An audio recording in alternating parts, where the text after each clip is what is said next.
Tuesday night is open mic night at Walter's Sports Bar. Got talent? Bring it to the stage. Come show off your skills or just sit back and enjoy the show while indulging in delicious food and ice-cold drinks. Open mic begins at 7 p.m., located just across the street from the ballpark. No balls, 2 strikes to Romo. 2 outs, bases empty. Here it is. Check swing, pitch up and outside. Strike 3 on the appeal, and the inning is over. Foster Griffin has tossed 7 2-hit shutout innings here at Wright Field against the White Sox. What a performance by Foster Griffin. Yeah, I really had a good sweeper today. Really good changeup to righties, and my cutter to both sides. Abrams trying to put the Nationals on the board and in the lead. Here's the set, the kick, and the pitch. Swinging a line drive left field, chasing over the left fielder Murray into a dive. He makes a spectacular catch, but Laya will tag and he'll score. Nationals take a 1-0 lead here in the 10th. 3-1 on the way. Swinging a high drive, deep right field for Tena. Hill going back to the track, and there it goes. It's a pinch hit home run for Jose Tena, and the Nationals with a 2-0 lead here in the 10th. And welcome to Nats Chat. I'm Al Galdi, host of the Al Galdi podcast. I'm joined by Washington Nationals insider Mark Zuckerman of NatsJournal.com. He is at Wright Field, where the Nats have done what we discussed toward the end of the last installment of the podcast. The Nats have gone 9-8 over a stretch of 17 consecutive days with no off day. A 2-1 10-inning win at the Chicago White Sox on Sunday afternoon to win 2 out of 3 games in the series. The Nats in MLB's 2026 regular season improved to 13-16, including 3-3 in extra inning games, 10-6 on the road versus 3-10 at home. This installment of Nats Chat brought to us by Mason Kalfas. He is the top legal recruiter in Washington, D.C. Mason has been with us since our first season. You can reach him at 202-486-3535. Good to have you with us. You can always email us, natschatpodcast@gmail.com. We got this email from Jay Gillespie shortly after the win on Sunday afternoon. Writes Jay, this team is so much more fun and interesting to watch than the team was the last couple of seasons. I always feel like this team has a chance, had forgotten what that felt like. Amazing what something approaching a vision and a plan can do. Well, thank you very much for the email, Jay. You know, Sunday marked 1 month since opening day. Sunday was April 26th. Opening day was March 26th. It is amazing how many of the Nats games have been dramatic in some way. So few, simple low-stress games. So many close back-and-forth battles. 6 extra inning games already. The Nats have got to be drained from this run of 17 consecutive days with no off day, considering the nature of so many of these games. But very nice for the Nats to end this stretch with a win. I know how drained you and I and Tim are, Al. I can only imagine how drained the players are after going through this stretch. You're right. There were very few simple games along the way, good or bad. A couple of blowouts, but not really much in that department. Most every game was coming down to the wire, as you said, all these extra inning games, mostly tight games. They're not scoring runs the way they had been for a while, but they found a way in this game and on Saturday as well to do it. And to go 9-8, I don't care who you're playing, for this team to go 9-8 over this particular stretch, I think that's a real achievement for them. And again, to win the games the way that they did, it's not always the prettiest thing. There are things you'd like to clean up for sure. But as Jay in the email there mentioned, I think the reason that everyone's kind of into this a little bit more and is finding more excitement in this is that the bar has been raised. And when they do lose one of these games, it feels worse because it feels like they had a good chance or maybe even should have won the game. So when they do win it, I think there's a little extra feeling of satisfaction to it. This team is 13-16, 29 games in. And as we've discussed, they probably should be at least 500 or over right now. Take away a couple of bullpen meltdowns, and that's where they are. And I don't think it's a flukish record.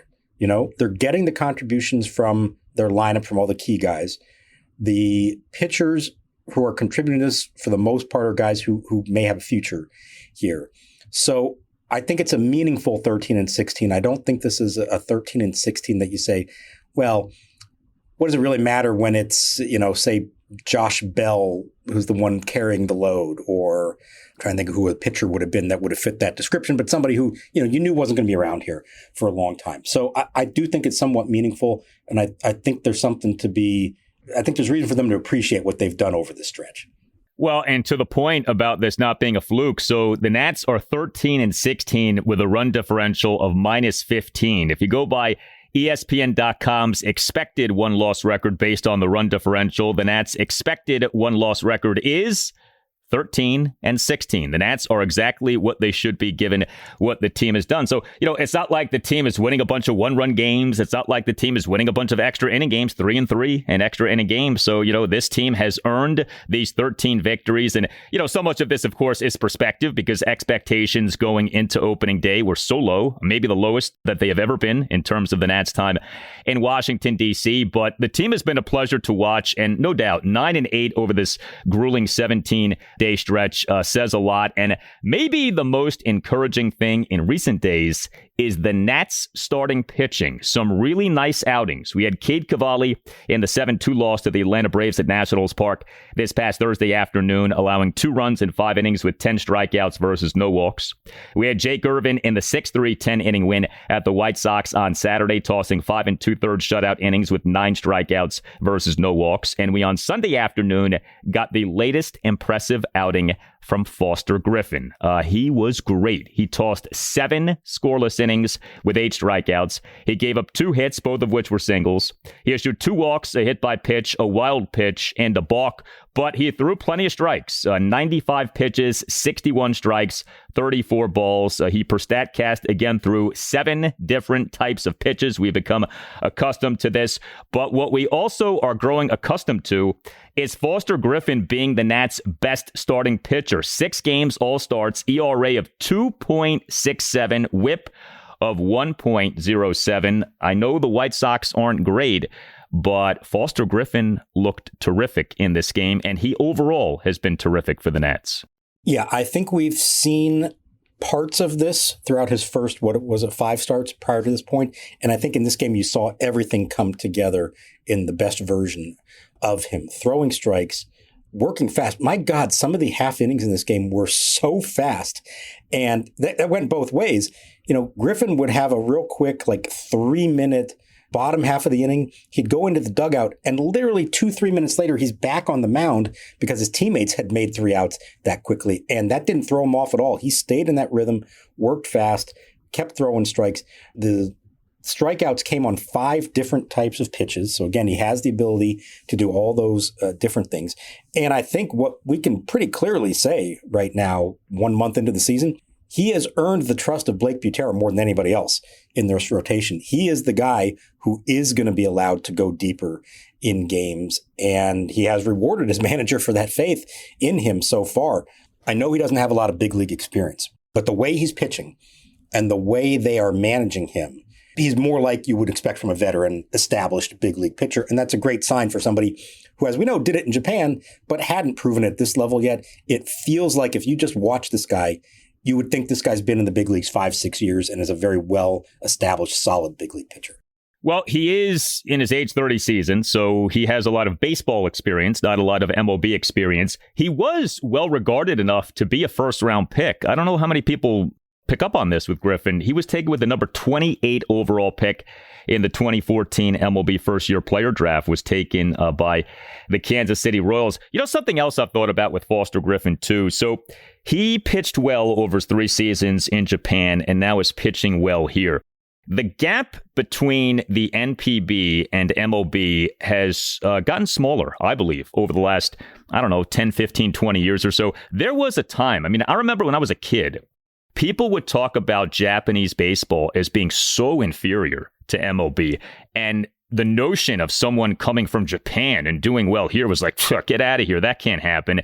And then you started to see things change, right? Like Hideo Nomo came over and we saw Hideki Matsui have success. And of course, Ichiro in a lot of ways changed the conversation. And now we see this kind of thing a good bit with Shohei Ohtani being the most prominent example. But a guy like Foster Griffin, I think is really instructive, where you go to Japan and you do well. It's not just some fluky thing based on inferior competition. Like, there's an at least decent chance that you can be good over here. You can do well in MLB. And this is part of the frustration of the Nats having nothing to do with Japanese baseball for so long now, I guess up until recently, you'd say. But like doing well in Japan can be indicative of someone being able to do well in MLB. And I think what we're seeing with Foster Griffin is part of that. Yeah. For me, even since being in this profession now 25 years, I would say the first decade of that, at least, the thought was always Japanese baseball is kind of the equivalent of AAA over here. Like there are guys who are going to make it up here, but for the most part, it is a real level down from it. And I agree. I think that gap has closed.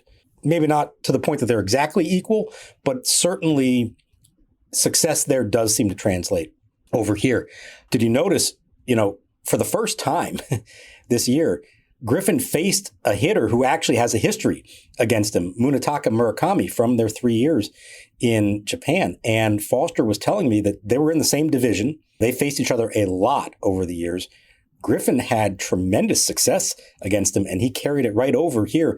If you combine the two now, head-to-head matchups, Murakami is 4 for 31, got him for 1 homer, 2 walks, and now 18 strikeouts, including 2 of them in this game. And I asked Griffin, did you take that same approach or did you try something different? He said, nope, I just went after him the same way I always have. So clearly he has a plan against him, and it worked. Murakami did not look comfortable facing Griffin at all. And he's, as we've discussed, one of the most feared power hitters, at least in the game right now, in his first season in the majors. Well, and we talked about how the familiarity between the two, if it existed, which it turned out it did, might favor Murakami. No, it favored Griffin. Griffin has this great history against Murakami, and Griffin on Sunday afternoon did more good work against Murakami. Again, like so much of his success, we've wondered, is this just the fact that the hitters have never seen him before? Is he taking advantage of that? And maybe there's something to it. But the fact that he could go up against a guy who had plenty of history and, retire him 3 times, twice on strikeouts, I think is a great sign. Eventually we're going to get to a point that you say, hey, Griffin is just like anybody else in the majors. They've got the book on him. Everybody's, even if they haven't seen him in person before, they've watched enough scouting video of him. Maybe they've faced him on the traject machine that other teams also have. And for now, he's getting the job done. It's really been enjoyable to watch this play out the way that it has. I know some of the acquisitions this new front office made this winter have not necessarily worked out so far. This one has been by far their best acquisition. And credit to them for identifying a guy who they knew could be a quality big league pitcher and getting him for $5 million. Because if you try to acquire a comparable pitcher in the free agent market who's been in the major leagues for the last few years, it's going to cost you way more than that and leave yourself to the potential of it blowing up in your face. And in this case, what a great find and what a great steal, a bargain for them at $5 million. He is pitching his way into being quite the trade chip, my friend. The Foster Griffin trade sweepstakes a few months from now are going to be rather juicy. Looking forward to that, because that'll mean that he keeps pitching well, which is good. Are you a law firm partner or associate stuck on an underperforming team while your competitors are passing you by? Is your law firm still living in 2019 and pretending everything is okay? Meanwhile, the whole firm is having the same bad luck as Josiah Gray is having. Unlike James Wood, you've got options, and you don't have to stay on a 60-win roster. Longtime Nats Chat sponsor Mason Kalfas is the best legal recruiter in the D.C. market. Mason and his team at Zenith Legal specialize in placing partners, associates, and senior government lawyers at top firms in Washington, D.C. and across the country. Mason and his team have placed attorneys at more than half of the AmLaw 100. And while you might be reading doom and gloom in the legal press, the reality is that many practices are red hot: antitrust, private equity, and real estate, among others. Plus, Zenith Legal has something that no other legal recruiting firm offers: a proprietary app that lets you track exactly where you've been submitted and helps Mason's team match you with the right opportunity faster and more precisely. Even in slow markets, Mason has helped attorneys dramatically increase their compensation. Make a call to the bullpen. Mason Kalfas will help you find and negotiate a better deal for your career and future. Call Mason today, 202-486-3535. That's 202-486-3535. Big thanks to our sponsor, BetterHelp, for partnering with us for this important conversation about mental health. This is Steve Smith here, former NFL wide receiver and host of the 89 show on YouTube. So having a counselor and working with BetterHelp, that gives you an opportunity to really start to unpack. But people don't understand, when you unpack things, you also open up a box that you're not always sure what's inside. So I think that's why seeing a professional is extremely important. If you need someone to open up to, visit BetterHelp. That's betterhelp.com/89 to get started. This episode is brought to you by Progressive Insurance. Do you ever think about switching insurance companies to see if you could save some cash? Progressive makes it easy. Just drop in some details about yourself and see if you're eligible to save money when you bundle your home and auto policies. The process only takes minutes, and it could mean hundreds more in your pocket. Visit Progressive.com after this episode to see if you could save. Progressive Casualty Insurance Company and Affiliates. Potential savings will vary. Not available in all states. 1 ball, 2 strikes to Vargas. Schultz to the belt. He kicks, he goes, the runner goes. Swing and a miss, he struck him out. The Nationals win the ball game, they win the series. First major league save for Paxton Schultz. Just up today from AAA Rochester, and he closes it down, striking out Miguel Vargas to give the Nationals the 2-1 victory. Second consecutive win in 10 innings as they take the series here on the south side of Chicago. The Nats relief pitching in this win at the White Sox on Sunday afternoon also was good. 3 Nats relievers combined to allow 1 run unearned in 3 innings. Gus Varland, a perfect bottom of the 8th. How about Richard Lovelady, scoreless bottom of the 9th, despite giving up a one-out single and despite committing a one-out throwing error on a pickoff throw, but he generated 2 big strikeouts. And Paxton Schultz, fresh off having just been recalled from AAA Rochester in a move that was announced on Sunday morning, he in the bottom of the 10th allowed an unearned run in giving up a one-out RBI single, but he generated 2 strikeouts and got the save. Now, we had a lot going on with Nats relievers in terms of transactions on Sunday morning. The Nats also announced having recalled reliever Andre Granillo from AAA Rochester and announced having put reliever Clayton Beeter on the 15-day injured list, retroactive to April 23rd due to right forearm soreness. But Varland, Lovelady, and Schultz getting the job done. It feels like it is someone new and different every win now in terms of getting a save for the Nats. And in this game, it was Paxton Schultz. Well, get used to it, because with Beeter out for at least a couple of weeks, and it doesn't sound like it's anything terribly serious, forearm soreness. He went for an MRI this morning. They did not have the results of that when the game ended, when I asked them about it when we got back in there. But I think the feeling was they were just doing that to make sure, and that this isn't anything that dramatic. You never know, so we'll find out. But he was, for better or worse, kind of their closer, or at least the right-handed high leverage guy for the most part. And now with him out of the picture, with Cole Henry still coming back from his own relatively minor injury, it's going to be mix and match with matchups. You may see Gus Varland. He came in earlier in this game. You may see Cionel Perez against lefties, although in this case, Richard Lovelady was the top lefty pitching late in the game. And then you have Schultz, and props to him for coming in. He woke up this morning, having just flown in from Scranton, where the Rochester Red Wings were playing. He came here ready to do whatever they needed of him. He did not think he'd necessarily be out there to record the first save of his career. It's been communicated with me, any role I can go long, 1 inning, whatever, but I'm probably not thinking about going into this one getting the save. So being ready for anything, I think it just helped me just stay in the moment and be present. Good job by him. He gave up a single, but I understand the run score, but he didn't put the runner on base. It's the automatic runner. You can live with that. The back-to-back strikeouts to end the game, really big.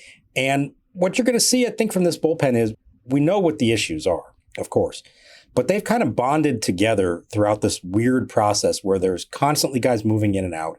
Some of them having success, some of them not having success, some of them going on the IL, some of them coming off the IL. They're just basically saying, we're all in this thing together. Let's give them whatever we've got, and let's try to get the job done for each other. And I know it hasn't always worked out, but they're muddling it together. And when they do get the job done like they did in this game, it's a nice thing to see. It is the ultimate misfit bullpen. We get the deal. We know how these guys are viewed. We know how these guys are performed. But if they can use that to their advantage, more power to them. If that can bring them together and create some cohesion and maybe better performance, absolutely go ahead and go that way. So the fact that Beeter is injured, is that why Brad Lord got the bottom of the 10th on Saturday? We were wondering about that. Or was that still the idea of Lord potentially pitching multiple multiple innings, and he's better at multiple innings than, say, Beeter. I think there was definitely something to the fact that the Beeter wasn't available. So he had not pitched in 5 days, as it turns out, but he did warm up on Friday night when there was a chance, if the Nats had rallied, that there would have been a bottom of the ninth. So they knew that something wasn't 100% with him, but it wasn't so bad that they were going to hold him out of that game if needed. And from what I gather, he didn't feel right after that bullpen session. They obviously did not use him on Saturday, and so they decided to just go ahead and put him on the IL and give him the MRI just to be sure. I think, I didn't get a chance to talk to him because he was off, getting the testing done.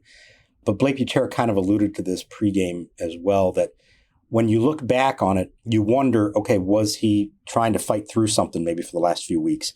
And I know his command was off at times. He had some success. I mean, compared to the others in the bullpen, he was doing pretty well.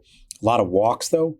Is it possible that he wasn't 100% at some point and tried to pitch through it and then finally got to a point that said, nah, something's not right here. I need to speak up about it. And so hopefully it's nothing serious, and that's a good sign on his part that he did speak up. But yeah, it does seem like if he's fully available, he probably pitches in that save situation on Saturday, and then maybe you hold Lord for one more inning in case he does need to be the long man if the game keeps going further into extra innings. The Nats now have 3 relievers on injured lists. Beeter and Cole Henry are on the 15-day injured list, and Ken Waldichuk is on the 60-day injured list, and he is done for the season. It's a remarkable thing, and I say this while knocking on wood. 0 position players are on injured lists for the Nats. The only guys on injured lists are pitchers. We do have, of course, starting pitcher Josiah Gray on the 60-day IL. But with the bullpen starting to get banged up here a little bit, with Beeter and Henry out and Waldichuk done for the season. And we've kind of wondered about this of, okay, the bullpen has had its problems. If these guys start getting hurt, do things get even worse? Do they maybe get better? Maybe some of the new arms are better. Maybe you do get the improvement from within. But, Beeter, Henry, Waldichuk, those are 3 guys who just a few weeks ago were key parts of this bullpen. Yeah, I think especially in the cases of Beeter and Henry, we kind of went into the season thinking they might be your top 2 right-handed arms at the back end, and now you're without either of them. Henry is down in West Palm Beach getting ready to throw again, or he has been throwing again, so that's good. He may not be that far off. Obviously, Beeter's going to miss at least 2 weeks, but perhaps that's all it will take, and he'll be able to resume throwing soon. I think they're going to miss him. Even if you get somebody else or multiple people filling in that closer role, I think he was just one of the few that you kind of felt good about. Certainly his ability to get swings and misses, I think, is as good as anybody they have down there. So I do think they're going to miss him. I don't know that anybody else that they currently have out there really profiles as a closer. Brad Lord has been effective, but he's more of a pitch to contact guy. Gus Varland, Perez, I guess, has some closing experience, but Beeter is the one, and Henry, if he's on, they're the 2 guys that you kind of just look at from a pure stuff standpoint and say, these guys could be big league closers if they can grow into the role, if they can throw strikes, all those other things. I'm not sure they really have somebody at the moment who fits that description, even if they're forced into that role. This episode is brought to you by Progressive Insurance. Do you ever think about switching insurance companies to see if you could save some cash? Progressive makes it easy. Just drop in some details about yourself and see if you're eligible to save money when you bundle your home and auto policies. The process only takes minutes, and it could mean hundreds more in your pocket. Visit Progressive.com after this episode to see if you could save. Progressive Casualty Insurance Company and Affiliates. Potential savings will vary. Not available in all states. Baseball fans know every pitch can change a game. Playoff hockey is just as intense. Every shift, every second matters. NHL on TNT has the best coverage, with stars like Paul Bissonnette bringing laughs and Wayne Gretzky breaking down the action. The studio crew makes every game feel bigger, just like a big Nationals win. Playoff hockey is unpredictable, physical, and full of overtime drama. If you love sports, you'll love the energy. Watch the Stanley Cup playoffs on TNT, TBS, truTV, and HBO Max. Here's the delivery. Swing a long drive, left center field. Young going back to the warning track at the wall. He leaps. He caught it. He slams into the wall, and he holds on. Foster Griffin is signaling touchdown. Jacob Young robs Murray with a spectacular catch, crashing into left center field fence. That's the play of the year so far for Jacob Young. So the Nats got this 2-1 10-inning win at the White Sox on Sunday afternoon, despite the offense having a rough game. Just 2 runs, just 4 hits, which were a home run, a double, and 2 singles, just 1 walk, 0 for 5 with runners in scoring position. The White Sox went with an opener in relief pitcher Brian Hudson. He tossed a perfect top of the first. And then the White Sox went with starting pitcher Sean Burke as the bulk man. Burke, a guy who was taken by the White Sox in the 3rd round of the 2021 draft out of the University of Maryland. And Burke in this game did really well, 7 1/3 scoreless innings. There was not a lot to this game from a Washington Nationals offensive standpoint, but the Nats did break the scoreless tie with 2 runs in the top of the 10th.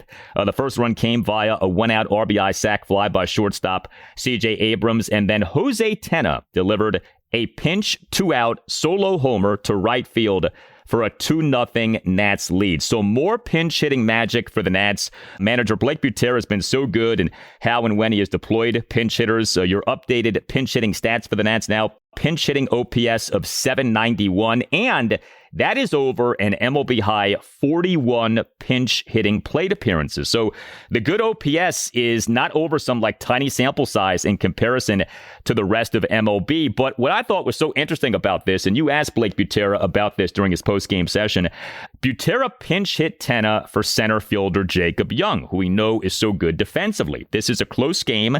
You're taking Young out of the game. Buter was playing this in an aggressive manner, wanted the big inning, or at least a bigger inning.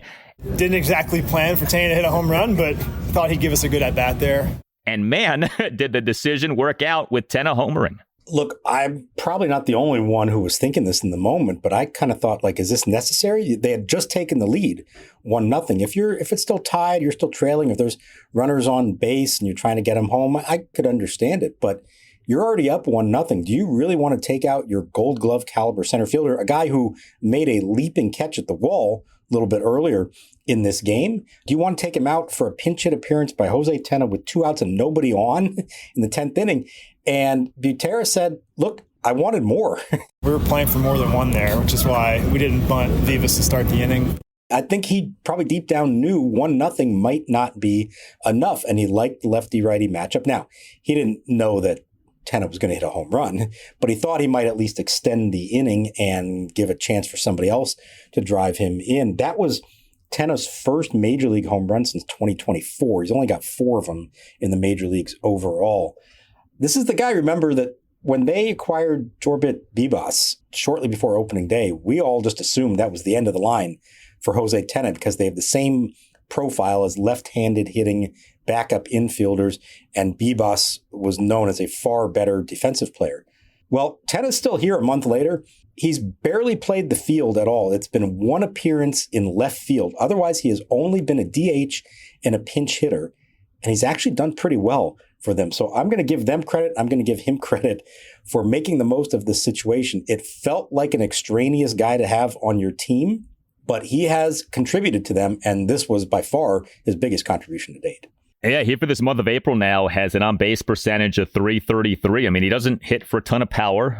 Yes, he did have the home run on Sunday afternoon, but not a lot of power. Like you said, he's not doing much for you in the field, but as a batter in terms of getting on base, he's doing a good job in that regard. And, he seems to be making the most of this role where, it's part-time play. It's coming off the bench, not easy to do, as we know, but he's doing well here. And the Nats ended up doing well in this series. And so they get to the off day on Monday. And now the schedule does breathe a little bit. The Nats have an off day on Monday here, April 27th, and have an off day the following Monday, May 4th. Next up for the Nats is a 3-game series at the New York Mets. Your probable Nats starting pitchers, and we emphasize that word probable because we know how things can change via the opener strategy. But Game 1 Tuesday night at 7:10, Zack Littell. Game 2 Wednesday night at 7:10, Cade Cavalli. Game 3 Thursday afternoon at 1:10, Miles Mikolas. So we probably should assume an opener for Mikolas. We should assume no opener for Cavalli. What about Littell? Do you think we'll get an opener in Game 1 at the Mets? Yeah, I was just thinking to myself, the fact that P.J. Poulin did not appear in Sunday's game, obviously they have Monday off, so he's fully rested for that. The Mets have guys like Juan Soto, Francisco Lindor, some lefty hitters at the top of their lineup that you might want to match up with. And we know that Littell has had all kinds of trouble giving up the home run so far this year. So I could absolutely see that one happening. You could have Poulin open 2 out of the 3 games, in theory, having him open on Tuesday for Littell, then you sit him out Wednesday's game. You have other lefties. You have Lovelady. You have Perez. If you need to do that, you have Mitchell Parker as a third, other lefty out there. So you avoid using Poulin in game 2 and then have him open for Michaelis on Thursday. It would make sense. We'll see if they do that. As we know, they kind of fly by the seat of their pants. They come up with a plan for one day and then figure out the next day after that. But I could see some logic behind doing it, certainly. In Littell's case, whether he's pitching the first inning, the second inning, third inning, whatever it is, he is in desperate need of a better outing. And I know the Mets lineup is full of big names, but they're not hitting right now. That team is still struggling big time. Littell needs to come out and throw quality strikes against them and keep the ball in the yard to salvage what has really been a disappointing first month for him. By the way, I had to laugh at this. So the biggest story in baseball on Saturday was the Boston Red Sox off a 17-1 win at the Baltimore Orioles on Saturday afternoon. Hours later, firing manager Alex Cora and 5 coaches. Off a blowout win, Cora and 5 coaches get ousted. Now, the Red Sox overall not having a good season, but if you are a Nats fan, how does that not take you back to last July 6th? The Nats were facing the Red Sox, and it was on that day, later that day, that we had the pretty surprising firing of Mike Rizzo as president of baseball operations and general manager, and manager Davey Martinez. But, these surprising firings are something, and I know in the case of the Nats, we've talked about this, how that was kind of like a pre-planned thing. Like, regardless of what happened that day, the firings were going to happen. And clearly, in the case of the Red Sox, this was a pre-planned thing because the team won 17-1 and still fired Cora and 5 coaches. But I couldn't see that on Saturday and not think back to last July 6th. And, maybe this is the new trend. Like, you don't have spur-of-the-moment firings. You have pre-planned, well-thought-out firings that happen regardless of outcomes of games. Well, I think the key is George Steinbrenner's no longer around to make those rash decisions, and the other owners are maybe a little more sophisticated in their handling everything that the Red Sox said. I mean, the firing was one thing. Everything that's happened since then and their handling of it has not come across well at all. But it sounds like in that case, the owners are putting the decision squarely on the shoulders of Craig Breslow, their president of baseball operations. I think he has a different kind of unique title, but essentially their GM, the guy in charge. But yeah, I had the same thought because, as we've discussed, the Nationals had decided they were going to fire Mike Rizzo and Davey Martinez that day. I think it had probably been in the works for several days, if not even a week. And there were a handful of people, there weren't many, but there were a handful of people in the organization who were told that morning what was going to happen and had to wait it out through the game knowing that this was coming. And this one is over. The Red Sox come to the nation's capital and wind up with a sweep of this 3-game series. And there was some real fear among them of what would have happened if they had rallied. They had a little bit of the boys were battling one last time in the 9th inning, and they still would have had to do it. There's nothing you can do about that, but it would have made for a very different scene inside that clubhouse when they made the announcement than it did when they had lost to be swept in that series. I do think it's a reminder, as much as we want to think that these are always impulsive decisions, there's usually a lot more going into it. It's usually not something just decided that day, but has been in the works for a while, and they got to get all their ducks in a row before they make the official announcement. But even so, you can say what you want about how the Nationals handled it last year. I think the Red Sox are putting on a clinic on how not to handle a managerial firing and coaches firing with the way they did this one. But that is the all-time record. It has to be for margin of victory for a manager who later that day gets fired. I mean, a 16-run win and you get fired later that day. That's just unbelievable that's how that ended up going down. All right, we offer shout-outs on the Nats Chat podcast. We have this shout-out from Bob and Julia to Mike Druckman on his birthday. And a thank you to Mike and his wife, Andrea, for their friendship and their shared devotion to the Nats. Mike and Andrea are such big Nats fans that they have the Nationals Park seating chart on the wall in their basement. Wow, that is dedication. And I'm sure Nationals business operations are very appreciative of that. I hope they know You walk in and say, hey, show me section 317 row C, seat 4. They can just immediately point to it on the map and tell you whether it's a good seat or an obstructed view seat or whatever it might be. That's pretty hardcore, but that's impressive, and a very happy birthday to you guys. Yeah, the Lerner, Tannenbaum, and Cohen families are appreciative of that for sure. This installment of Nats Chat brought to us by Mason Kalfas, the top legal recruiter in Washington, D.C. Mason has been with us since our first season. You can reach him at 202-486-3535. All Nationals radio highlights on Nats Chat are courtesy of 106.7 The Fan. You can hit us up on X if you so choose, at Nats_chat. You can find us on Blue Sky as well, at Nats Chat Podcast. For Mark Zuckerman, I'm Al Galdi. We thank you for listening, and we'll talk to you next time on the Nats Chat Podcast. He would become the first Nationals pitcher to finish 6 innings twice. 0-2 the count. The hesitation leg kick and the pitch driven in the air to center field deep, but playable. Jacob Young drifting back, shy of the warning track. He'll make the catch. And Foster Griffin has tossed 6 scoreless innings so far.